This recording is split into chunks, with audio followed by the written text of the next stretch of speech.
hay tu la hian khoi dang kan la don ai pu nen he ti hian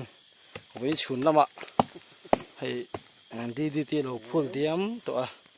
a chunga khu ta khon thu khop maya alang phela tarang hi chun chunai hemi hol hi na hol chawak ki tarang hian ki ta hian la khop maya ti hian lo wa pin tu la hian tarang hian kan lak thelo wa wangin la hi kan rek top mai don ni hay khoi tang là đó là nhỉ này ăn hai chuột đê ra thì hiện này số tạ sơn ăn nuôi rồi là lỗ bạc bỏ lỗ mày mà sẽ đang số cắn là địch thể tôi cần riêng đâu này hay thì hiện hay thì cái cần check corona thì hiện háo tắc khóc mày ai đi cần phun khá lâu ngày đều tập bọn nha từ số tuổi hậu thì hiện này thế này ôi thì hiện hay cái mà song cắn hẳn lá xuống làm bạ lậu mà vàng lên hàng thì lại lậu đòn này khoai đang này dâu ta chuan cắn tụ ô tắc mấy khoai chuan khoai túi bер tropu cắn soi trin này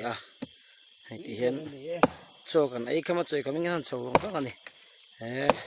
cần lọt lính tụ là cần ngay nặc tu riêng để khóc cho cần hụt tụ là ngay đây là háo tắc mày cái lần val so khen sấy bụi cái phong thì em lâu đó mày thì cái năm xí là ba gì đâu khóc mày ít check cả đón pu abu ha lê hay thì hiện căn là protein khát tắc lâu dọc lắm mà rồi chúng rất chôm tụ ra căn ngay nè hay căn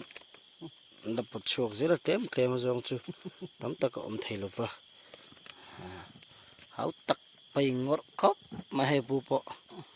thì hiện căn bồi pu ya kém rồi thôi là vàng đều này hay thì hiện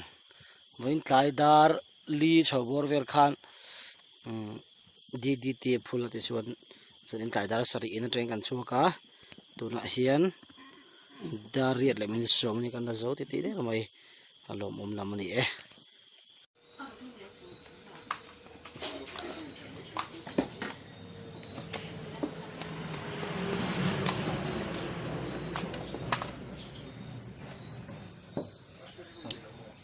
in lama kan man chun hi hian in lama kan khon ti na khoi no khoi da ngat